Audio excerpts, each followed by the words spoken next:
अस्सलामुअलैकुम, मैं हूं असलैन आफ्ताब और आप देख रहे हैं हमारा यूट्यूब चैनल हरल किचन क्लब। तो आज की इस वीडियो में मैं आपको एक अफसोसनाक ख़बर जो है वो बताने वाला हूं, क्योंकि हमारे छोटे से फार्म पे 3 मुर्गियां थी और 3 मुर्गियों के नीचे हमने अंडे रखे थे और जो पहली मुर्गी थी उसके नीचे हमने 15 अंडे रखे थे और 15 में से जो हैं 8 चूज़े निकले थे और वो 8 चूज़े बिल्कुल एक्टिव थे। लेकिन उस पे 2 दिन पहले एक बहुत बड़ी ख़तरनाक बीमारी ने उन चूज़ों पे अटैक किया है, जो कि मैंने एक वीडियो जो है अपने दोस्त को सेंड की थी, जो कि इन चूज़ों के मुतल्लक बहुत ज़्यादा जानता था।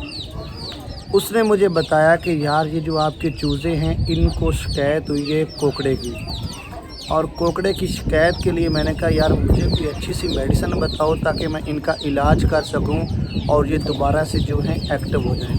तो आज जैसे ही मैं छत पे आया तो मैंने देखा कि पहले 3 चूज़े जो हैं वो मर चुके थे और आज चौथा चूज़ा भी जो है वो मर गया है, जैसे कि आप स्क्रीन में देख रहे हैं। तो उस दोस्त ने मुझे बताया था कि यार आपने एक इंजेक्शन ले लेना है जिसका नाम है परिवास। ये जो डब्बी है मेरे हाथ में, वो इंजेक्शन मैं मेरे साथ ही इधर मेडिकल स्टोर है, 2 से 3 किलोमीटर का सफ़र है, वहाँ पे जाके मैंने 4 अदद इंजेक्शन लिए और साथ में सिरिंजें भी ली और 1 बाय 1 उनको मैंने इंजेक्शन लगाया। इंजेक्शन लगाने के बाद जो है कुछ चूज़े थोड़ी देर के लिए एक्टिव हो गए, लेकिन बाद में फिर वो जो हैं एक एक करके मरना स्टार्ट हो गए। तो अभी जैसे ही आज मैं छत पे आया हूँ तो मैंने देखा कि एक और चूज़ा जो है 3 पहले मर चुके थे और चौथा चूज़ा अभी जो है वो मर गया है। तो आइए अब उनको मैं खुराक डाल रहा हूँ। उनको खुराक देनी है बिल्कुल नरम ग़िज़ा। इंजेक्शन लगाने के बाद उसको मैंने 24 घंटे के लिए कोई भी चीज़ नहीं दी। तो अभी दोबारा से मैं जाके आपको दिखाता भी हूँ वीडियो में और उनको मैं खुराक देता हूँ ताकि अल्लाह करे वो बाकी के बाकी जो 3 से 4 चूज़े हैं वो एक्टिव हो जाएं, दोबारा से ठीक हो जाएं, ताकि वो जल्दी से ग्रोथ कर सकें। तो आइए चलते हैं, सबसे पहले उनके लिए खुराक बना लेते हैं कि उनको कौन सी खुराक देनी है। और इससे पहले आप अगर हमारे चैनल पे नए हैं तो चैनल को लाइक कर लें, सब्सक्राइब कर लें, बेल को क्लिक कर दें ताकि नई आने वाली वीडियो सबसे पहले आपके पास पहुंच सके। सबसे पहला काम आपने करना है, एक बर्तन ले लेना है और उसके बाद गिलास में या किसी और चीज़ में पानी ले लेना है और कुछ आपने रस ले लेने हैं जितने आपके जानवर हैं उसके मुताबिक। ये मैंने तकरीबन कोई 4 रस लिए हैं। तो अब मैं इनको क्या काम करता हूँ, इसमें पानी डाल लेता हूँ। इनको नरम करना है, जैसे नरम किया जाता है, पकड़ के इसको अच्छे तरीके से आपने नरम कर लेना है।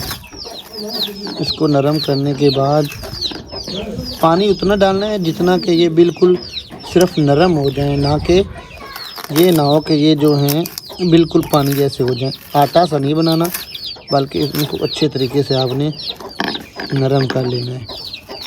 तीसरा डाल लेते हैं।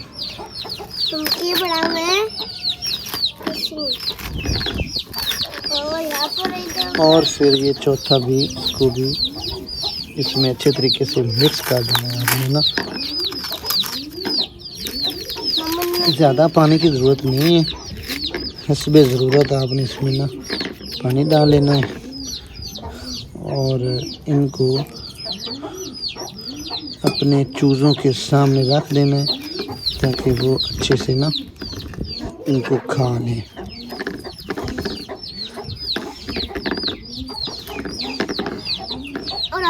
ये इस तरह का बन जाएगा, सेम इस तरह का। इस तरह बनाने के बाद आपने क्या काम करना है, आपने इनको थोड़ी देर के लिए रख देना है ताकि पानी इसमें अच्छे तरीके से जज़ब हो जाए।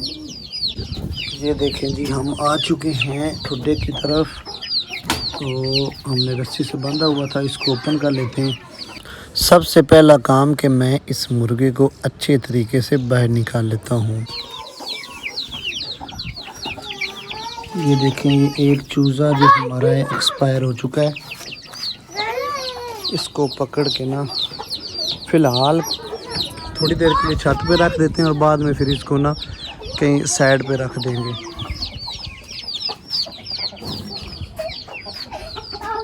ये सारे चूज़े भी बाहर निकल आए हैं और बड़ा मुर्गा जो है वो भी बाहर निकल आया है। इनको ठंडा पानी नहीं पिलाना है।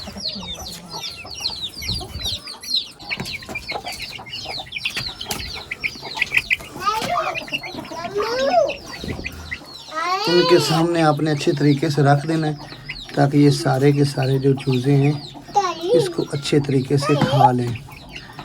ठीक है, ये नरम ग़िज़ा है, इससे इनके जो पोटे हैं वो बंद नहीं होंगे, ये जल्दी से हज़म हो जाएगी। इसलिए आपने इन चूज़ों को ना वो डालनी है। ये तकरीबन 4 चूज़े जो हैं बाकी रह गए और अब ये जो है ये भी बिल्कुल इसकी भी पोजीशन जो है वो बहुत ज़्यादा ख़राब हुई पड़ी है। आप दोस्त दुआ करें। इनकी मेडिसिन जो है वो मैं डे बाय डे इसकी मैंने मेडिसिन स्टार्ट की हुई। उम्मीद तो है मुझे कि ये अच्छे हो जाएंगे, पहले से बेहतर हो जाएंगे। ये चूज़े बड़े अच्छे तरीके से ना ये जो रस मैं लेके आया था इनको बड़े अच्छे तरीके से ये खा रहे हैं, इंजॉय कर रहे हैं, जैसा कि आप वीडियो में देख रहे हैं। बाकी 3 जो हैं माशाल्लाह से ये बहुत अच्छे से एक्टिव लग रहे हैं। एक जो सफ़ेद है वाइट, ये मुझे एक्टिव नहीं लग रहा। अल्लाह से दुआ है कि ये भी ठीक हो जाए और ये भी कुछ खाना पीना स्टार्ट कर दे। ये थी हमारी आज की वीडियो। अगर आपके भी चूज़ों को, मुर्गों को कोई भी एनिमल प्रॉब्लम है तो आपने किसी अच्छे दोस्त से मशवरा करके उसको मेडिसिन ज़रूर देनी है। जैसे इंसान अपने लिए मेडिसिन यूज़ करता है वैसे ही आपने अपने चूज़ों और परिंदों का भी अच्छे तरीके से ख्याल रखना है। तो ये परिवास इंजेक्शन जो है ये बहुत ही बेहतरीन है। उन चूज़ों को तो मैं लगा नहीं सका क्योंकि उनकी पहले ही डेथ हो गई थी। जैसे ही रात को इस बीमारी ने हमला किया और 4 चूज़े जो हैं वो मर चुके थे और बाकी को मैंने मेडिसिन लगा दी है। उम्मीद है कि ये बिल्कुल एक्टिव हो जाएंगे और नेक्स्ट वीडियो में आपके साथ मैं इनकी वीडियो जो है step by step, day by day जो है आप दोस्तों के साथ शेयर करता रहूँगा। अगर ये वीडियो आपको अच्छी लगी हो तो हमारे चैनल को लाइक कर लें, सब्सक्राइब कर लें, बेल को क्लिक कर दें और वीडियो को ज़्यादा से ज़्यादा शेयर कर दें। मिलते हैं नेक्स्ट वीडियो में, तब तक के लिए हमें दीजिए इजाज़त। अपना रखिए ढेर सारा ख्याल। अल्लाह हाफिज़।